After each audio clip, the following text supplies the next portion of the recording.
모 조사기관에서 우리나라 이렇게 초등학생, 중학생, 고등학생들을 상대로 대상으로 이렇게 설문을 조사했답니다. 벌써 몇 년 된 얘기예요. 근데 우리나라에서 가장 믿을 수 없는 사람들, 신뢰하기 어려운 사람들은 누구냐라고 이렇게 물어본 거예요. 이제 어떤 어른들이 제일 믿기 어렵냐, 신뢰하기 어렵냐 이런 얘기겠죠. 이제 그래서 이 기성사회를 바라보는 아이들의 그 시각을 알아보고 싶어서 이런 질문을 한 겁니다. 그런데 1등이 누군지 아세요? 정치인이에요. 국회의원 딱 집어넣었어요. 국회의원이 1등이 나왔어요. 아, 얘들이 뭐를 하는 거예요?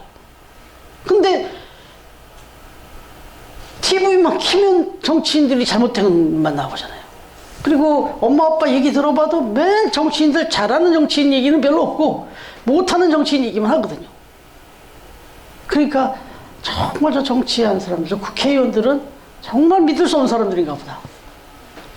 중학교, 고등학교만 가면 이제 더 리얼하게 이제 그걸 보는 것 같고요. 여러분, 그래서 이 결과가 딱 나오니까 어느 국회의원이, 제가 볼 때는 그 국회의원은 그래도 나름 그런 어떤 부끄러운 거 별로 없이 잘하는 사람 같은데 그 양반이 고백을 했어요. 이 결과 앞에서 내가 국회의원이 된 거 이렇게 부끄러울 수가 없다. 내가 지금 국회의원이 되어 있는데 참 기뻐했는데, 국회의원 당선됐을 때 그렇게 기뻐했는데 이 결과 앞에서 너무 부끄럽더라는 거야, 자기가. 뭐 누구를 탓하기 전에 자기가 국회의원 한 사람으로서 너무 부끄럽더라는 거예요. 여러분, 이거 사실 국회의원이 됐다, 한 나라의 국민을 대표하는 국회의원이 됐다는 거는 절대 부끄러운 일이 아니잖아요.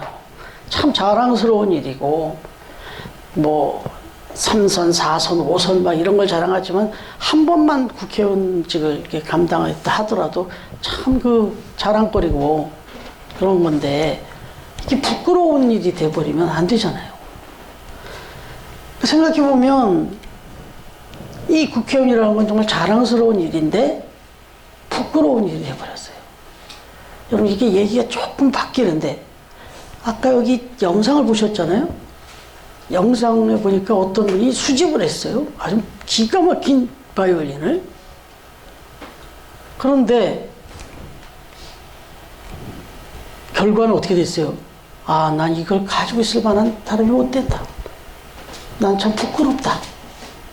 이건 당신이 그걸 기가 막히게 연주한 그 연주자한테 그냥, 그 크라이슬러인가요? 그분한테 그냥 당신이 가져가라.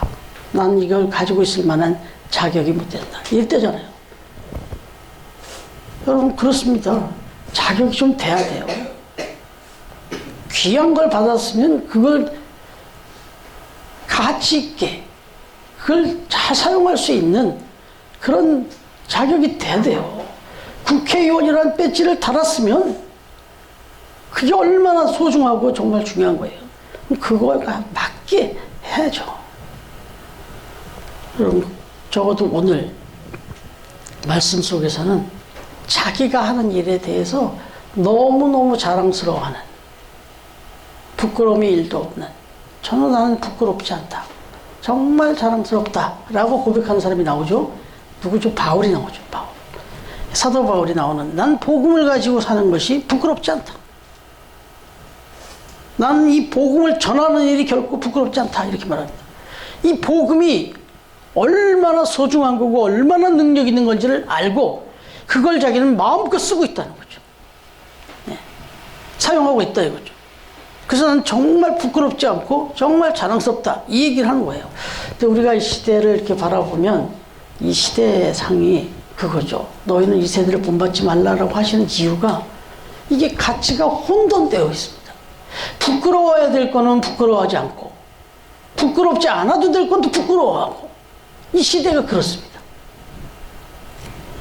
사실 뭐 아주 원초적인 얘기지만 가난은 부끄러운 게 아니잖아요. 가난한 게 부끄러운 게 아니죠. 뭐 죄예요 그게?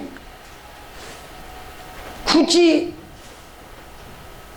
부끄럽다면 게으른 게 부끄러운 거지. 열심히 살았어요. 최선을 다해서 썼으면 그랬는데도 가난하면 그렇게 사는 건데 그게 부끄러운 건 아니죠. 그런데 가난을 부끄럽게 여기고 어디 가서 살 때 가난한 척 안 하려고 그러고 막 그래서 이게 무슨 또 그 병폐를 낳냐면 수단과 방법을 가리지 않고라도 가난을 면해야 되겠다. 부끄럽고 창피해서. 그래서 막 편법, 불법을 막 다 동원해서라도 돈을 벌려고 하는 거죠. 그래가지고 그래서 그 1억 천금이라도 하나 되고 뭐 어떻게 막 로또라는 상담돼서 그냥 순간적으로 막 뒤집어 엎어지길 바라는 거예요. 그리고 뭐 거짓말도 또 때로는 막 해가면서 어떻게든지 그 돈을 벌어야 되는 거예요. 그래서 사실 좀 용서하세요. 우리 제일 먼저 예배 드리기 전에 제일 먼저 만나는 분이 이제 박경희 집사님이다 보니까 이 얘기를 먼저 나누다 보면 이 말씀 준비한 거하고 자꾸 탁탁탁탁 하나님이 먼저 나누게 하시는데 지금 공인중개사가 되어 보시겠다고 지금 또 해봐야 되지 않나. 또 우리 또 강 집사님이 강추도 있었다고 그러시더라고요. 그런데 제가 짧은 시간에 다 말씀 못 드렸지만 한편으로는 되기도 어렵다고 하잖아요, 요즘. 그런데 또 한 가지는 크리스찬이 하기가 참 부끄럽답니다, 그 공인중개사가. 왜냐하면 어떻게든지 좀 거품을 넣어줘야지 이게 성사가 되니까. 제가 아는 지인이 부산에 계시던 분인데 백상현 자매 말씀인 거예요. 서울에 와서 부동산을 하는데 어려움은 그건 거예요. 없는 거를 막 덧붙여 말하기는 어렵지만 여기 단점은 절대 말 안 하는 거예요. 저 매물에 대한 단점을 말을 안 한다고. 그거 말하면 계약이 성사가 안 되니까. 장점만 얘기를 계속 하는 거예요. 그래서 그것 때문에 성사가 되면 그 사람은 그것만 봤잖아요. 근데 이런 그 부분을 성사시키기가 참 이 믿음의 사람이 하기가 정말 어렵다고 이게.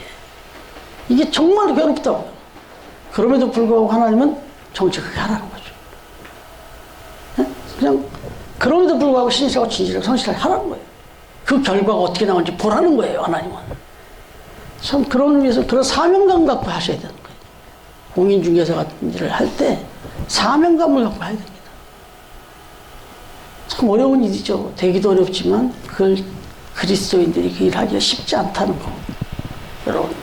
그런데 이 세상이 좀 그런 상황인데 정말 부끄러워해야 될 거는 부끄러워하지 않고 부끄러워하지 않아도 될 건 부끄러워하고. 예. 여러분 뭐 좀 배우지 못한 게 부끄러운 겁니까? 배우지도 않았으면서 그 학위를 막 위조하고 하는 게 부끄러운 거지? 그런 거잖아요, 이게. 아니, 키가 작은 게 부끄러운 겁니까? 또 표정이 좀.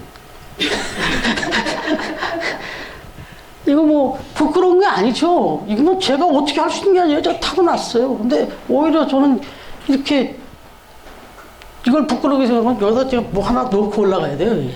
근데 그러고 싶지도 않고 그거 자체는 부끄러운 게 아니고 정말 내게 주어진 그 사명을 가지고 살지 못하는 게 부끄러운 거지. 예, 그런 겁니다. 근데 어찌됐든 사도 바울은 오늘 본문에서 나는 복음을 부끄러워하지 않는다. 복음에 대해서 얘기합니다. 너무나 당당하게 고백합니다. 복음 때문에 부끄러운 일, 수치스러운 일, 굴욕적인 일, 참담한 일들 얼마나 많이 당했는지 몰라요. 사실은 사도 바울이 정말 짐승 취급받고 거의 죽을 지경에 가고 비참한 상황들 수모를 당하고 그랬던 사람이 사도 바울인데 자기는 그게 하나도 부끄럽지 않다는 거예요. 난 당당하다. 이렇게 말하는 거예요. 왜 그러느냐? 복음은 정말 능력이 있기 때문이다. 이 복음만큼 능력 있는 게 없기 때문에 나는 이 복음이 너무너무 자랑스럽다. 이렇게 말합니다. 이제 우리가 또 앞으로 또 명절을 앞두고 있는데 그러다 보면 또 가족들도 만나고 또 이웃도 또 이렇게 연휴를 통해서 만나고 이렇게 될 때 제일 금기의 단어가 이제 이 복음인데 이런 이제 신앙적인 얘기인데 그거를 조심하고 우리가 좀 잘 이렇게 지혜롭게 해야 될 필요는 있지만 부끄러워할 일은 아니고요. 예, 위축될 일은 아니다. 이런 것입니다. 여러분, 세상적으로 보면 이 복음은 자랑거리고 또 능력인데 이게 복음이 부끄러워지는 이유는 복음에 합당하게 살지 못할 때 부끄러운 겁니다. 여기 지금 수집가가 그냥 욕심으로 비싼 그 귀한 바이올린을 사기는 했지만 그거에 합당한 능력이 안 되니까 부끄러운 것처럼, 그러니까 우리가 복음에 부끄럽지 않을 수 있는 이유는 거기에 우리가 합당하게 살기 때문에 부끄럽지 않은 거거든요. 그런데 거기에 합당한 사람 살지 못하면 부끄럽다 하는데, 그 말씀 제가 전에도 한번 드렸는데, 세상 사람들이 우리 그리스도인들을 막 비아냥거리고 안티들이 생기는 이유 중에 하나가 뭐냐면 하나님을 믿는다는 사람들이 더 욕심이 많다. 더 욕심이 많다. 그래서 막 비웃고 막 손가락질 하는 거죠. 그래서 때로는 그런 사례들이 막 매스컴에 나오면 우리가 부끄러워서 얼굴 못 들겠는 거예요. 말씀드린 대로 세상 사람들은 이 땅의 욕심만 갖고 산다 이거죠. 그냥 이 땅에 있는 거 잘 먹고 잘 살고 누리고 막 이거에 온갖 모든 걸 다 집중해서 그것만, 그 욕심만 가지고 사는데, 저 교회 다닌다는 사람들, 하나님 믿는다는 사람들은 욕심이 2배다. 이 땅에서도 잘 살려고 그러고, 그리고 또 죽어서도 저 하늘나라 가서 또 천국에서 또 잘 살겠다. 자기들은 천국은 모르겠는데 그냥 모르겠고 그냥 여기서만이라도 잘 살겠다고 하는 건데, 여기 교회 다니고 뭐 하나님 믿는 사람들은 여기서도 잘 살고 또 죽어서 또 자기가 또 잘 살고 2개 다 한다는 거예요. 만약에 우리가 정말 복음에 합당해서 복음의 능력을 그 사람들에 보여줘서 당당하려면 땅의 욕심을 버려야 됩니다. 그래야 저 사람들이 인정을 하죠.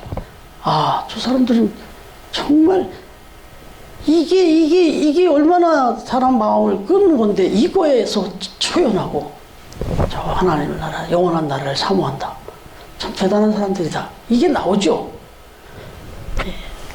자, 오늘 말씀에서 사도 바울이 나는 복음이 부끄럽지 않고 자랑스럽다고 얘기할 수 있는 것 중에 하나가 복음은 능력이다. 자랑거리다. 이렇게 얘기하는데 뭐냐? 복음은 구원과 연결이 되어 있다 이거예요. 복음은 생명을 살리는 능력이 있다는 거예요. 생명을 살리는 능력이 있기 때문에 이게 얼마나 큰 파워예요.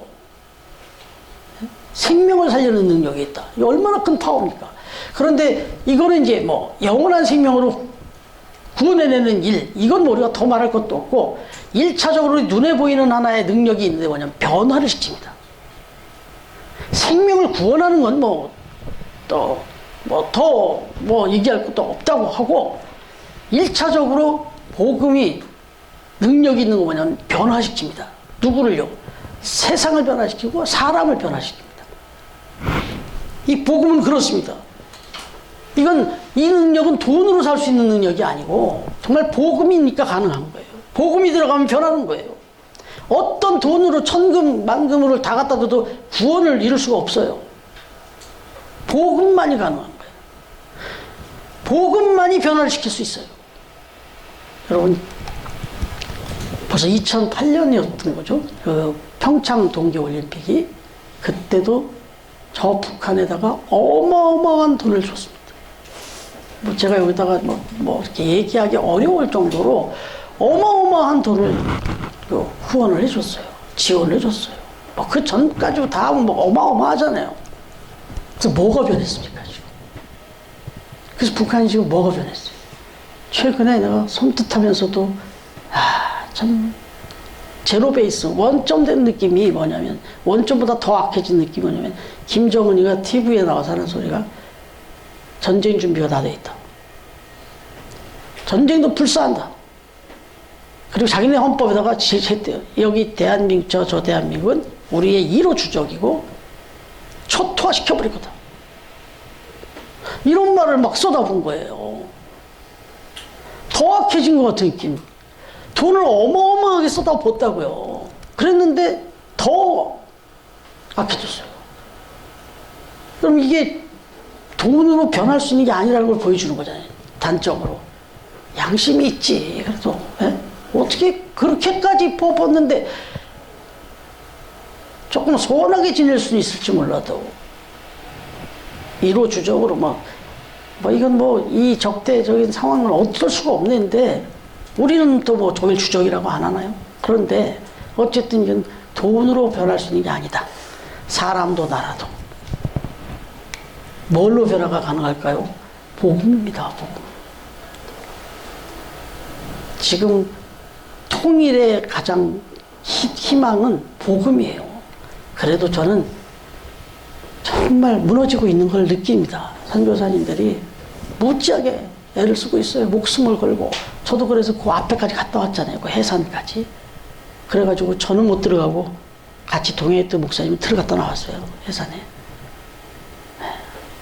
근데 그런 것들이 지금 퍼져 있습니다. 지금 복음의 능력을 막을 수가 없습니다. 그래서 지금 그 복음으로 아마 이게 무너질 거예요. 바뀔 겁니다. 복음의 통일이죠. 지금 북한은 지금 20년이 넘도록 세계 최고의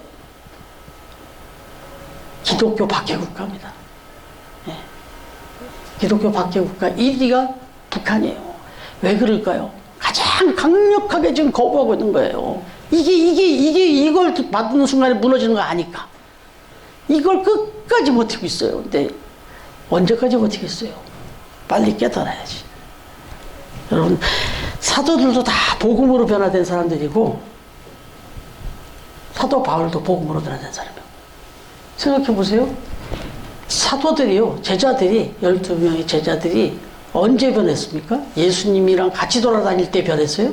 물론 그때부터 변화가 시작된 건 맞는데 사실은 예수님 십자가에 돌아가신 다음에 변화가 됐습니다.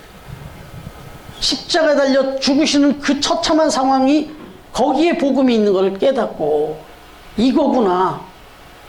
우리의 죄를 다 해결하시기 위해서 저 수모를 당하고 저 죽음을 당하면서 십자가에 달려 돌아가시는 모습을 보고 그리고 그 죄악의 그 사슬을 끊고 부활승천하시는 모습 보면서 거기서 복음을 본 거예요.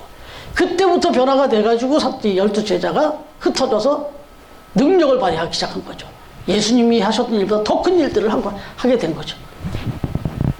여러분, 사람이 변하는 거, 눈먼 사람이 눈을 뜨고 앉은 매이가 일어나는 거, 이것도 능력이지만 이거보다 더 중요한 건 사람 자체가 변하는 게 최고의 능력인 겁니다. 사실은 저와 여러분이 지난주에도 나눴지만 우리가 이렇게 변화된 거, 학교 가서 열심히 공부해갖고 변한 것 같으세요? 그것도 물론 변화가 있었겠지만 나의 본성이 변하고 나의 어떤 심성이 변한 거는 복음이에요. 교회를 다니면서 하나님 말씀 들으면서 기도하면서 변한 거지 어느 학교 명문대를 가서 내가 어떤 명교수한테 뭘 배웠기 때문에 변한 게 아니라고. 그것도 다 하나의 도구였을 뿐이지 진짜 내가 내 가치관이 변하고 삶의 인생의 목적이 변하는 거는 복음입니다. 그렇게 해서 저와 여러분이 지금 이 자리에 앉아 있는 겁니다. 여러분, 이게 뭐냐? 은혜입니다. 왜냐하면 이 복음은 돈 내고 한 게 아니거든요.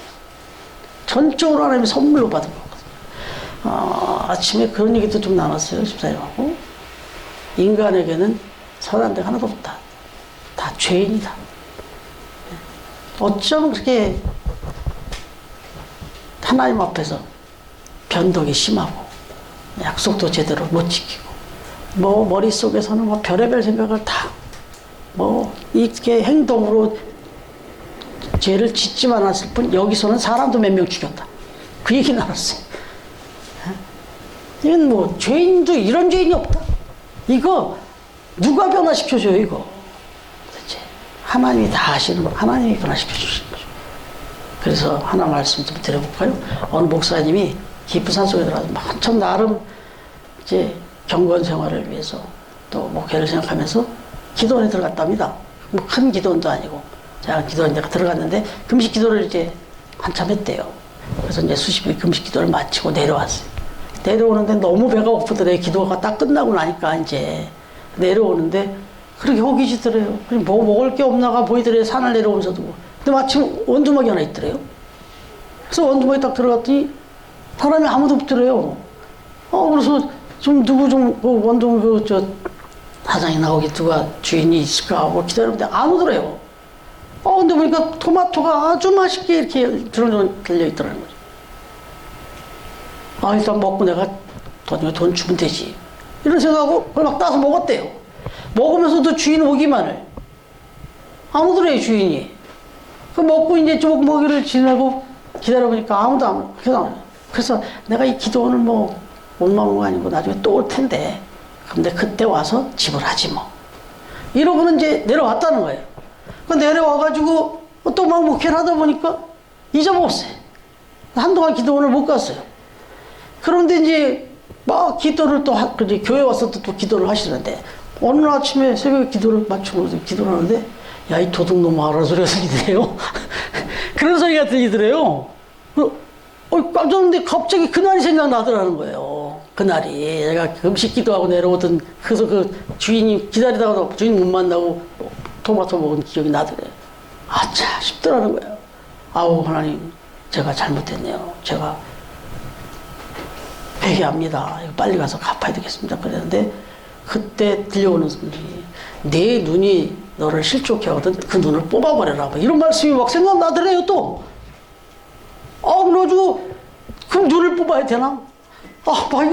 그날 이제 새벽 기도 후에 그런 얘기들. 그랬더니 눈만 뽑아서 되겠느냐? 눈만 뽑아서 되겠냐? 그걸 네가 뭘로 먹었는데? 입으로 먹었잖아요. 그럼 이빨도 다 뽑아버려야지. 그러고 나니까 자꾸 생각이 확대되더래요. 그러면 이빨만 빼면 되겠냐? 너 거기 뭘로 갔냐? 다리로 갔잖아요. 두 다리로 걸어갔잖아요. 그 두 다리로 잘라버려야지. 그 두 다리 자르면 그럼 또 뭘로 따먹었는데요? 손으로 따먹었잖아요. 그 손도 잘라야지. 그런 생각이 갑자기 막 몰아닥치는데 하나님 죽여주세요. 하나님 죽여주세요. 이렇게 기도가 나오더랍니다. 그래가지고 그냥 들어 엎어져가지고 그냥 펑펑 울면서 기도하고 그 가수를 찾아갔다는 거예요. 이걸 자기 고백에 써놓은 거예요. 여러분, 이분이 이렇게 느낀 이 자존감, 이걸 가지고 이렇게 적용하면 저와 여러분 좀 눈도 다 뽑아버려야 되고요. 이빨 다 뽑으셔야 되고, 두 다리 다 잘라야 되고, 손 다 잘라야 돼요. 저 여기서 지금 여러분 앞에 목회 못합니다. 여러분, 그런 죄인, 그런 사람. 그러니까 이 목사님은 금식 기도하면서 거룩하게 변화받은 게 아니라 과수원에서 그 원두막에서 그거 훔쳐먹은 것, 그것 때문에 뒤집어졌어요. 그래서 변화가 됐어요. 하나님 앞에. 이게 이제 복음의 능력인 거죠. 주여, 죽을 죄인 용서해 주옵소서. 결국 복음으로 하나님의 은혜로 용서와 사랑으로 결국 구원을 받은 것이고 그래서 이렇게 살아가고 있는 거다. 그래서 난 그 세상 그 어떤 것보다도 이 복음밖에 자랑할 게 없다. 사도 바울이 그랬던 거예요. 자기가 예수님을 만나고 보니까 자기는 지금 숨도 쉬어서 안 돼. 자기가 했던 짓들을 생각해 보니까 어마어마하게 나쁜 짓을 하고 다녔던 거 아니에요. 예수 믿는다 그러면 가서 잡아다가 스테반 같은 사람 돌멩이에 쳐맞아서 그 피투성에서 죽어가는 거 거기서 딱 버티고 있었던 게 사도 바울 아니에요. 이런 과수원 정도겠어요? 이 사도 바울의 느낌이. 그러니까 날 죽여주시옵소서. 그런데 그걸 용서하고 나를 오히려 그 복음을 전하는 도구로 써주셨으니 나는 죽어도 여한이 없다. 이런 게 된 거예요. 여러분, 그래서 저와 여러분이 진짜 복음을 목숨을 걸고 이렇게 전하면서 복음 합당하게 살려면 내가 얼마나 처절한 죄인인지를 깨달아야 돼요. 난 그래도 어떤 사람들에 비하면 내가 얼마나 지금 정직하게 살고 있는데, 내가 어떤 사람보다는 진짜 아주 경미한 죄만 짓고 살고 있는데, 내 자신에 대해서 내가 내 의의를 1%로 생각하는 순간 이렇게 완전히 뒤집어지지 않습니다. 변화가 되지 않습니다. 또 말씀드리지만 그런 얘기를 나눴어요.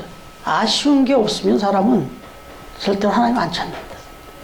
뭐가 아쉬워야, 뭐가 좀 부족해야, 더 나아가서 내가 정말 철저한 죄인이라는 걸 깨달아야 그때 이제 다 뒤집어 엎어서서 하나님만 바라보면서 사는 거죠.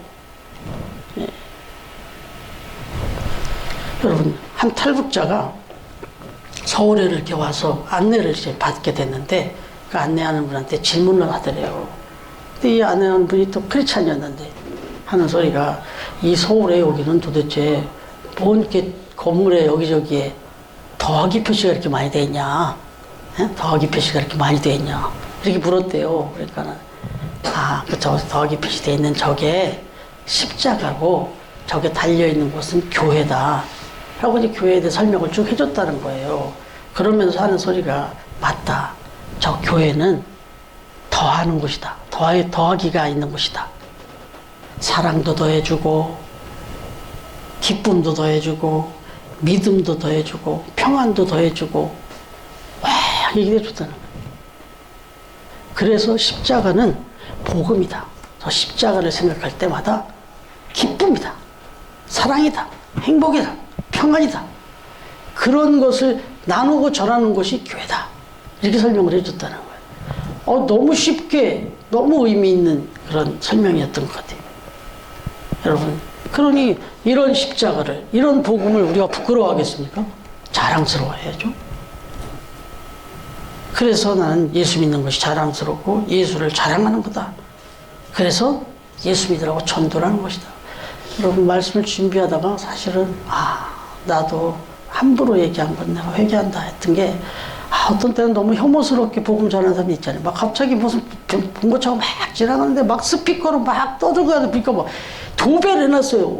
예수, 천국, 불신, 지옥 뭐 해가지고 막 떠들고 막 근데 이분들은 사랑으로 좀 전했으면 좋겠는데 너무 혐오 있게 전하는데 이분도 미친 거예요. 이제 복음의 능력을 알은 거예요. 그러니까 자기 모든 걸 다 쏟아붓고 그렇게 하는 거예요. 다만 방법론에서 좀 아쉬움이 있는데 이해는 됐어요. 저분이 왜 저러는지. 우리가 그 정도까지는 아니지만 복음을 자랑스럽게 여기고 복음을 사명으로 알고 그렇게 살아야 되는 거. 이건 정말 우리가 본받아야 될 일이다. 여러분, 미국의 대통령을 지낸 39대 대통령이 지미 카터 대통령. 아마 다 기억나시잖아요. 지미 카터 대통령.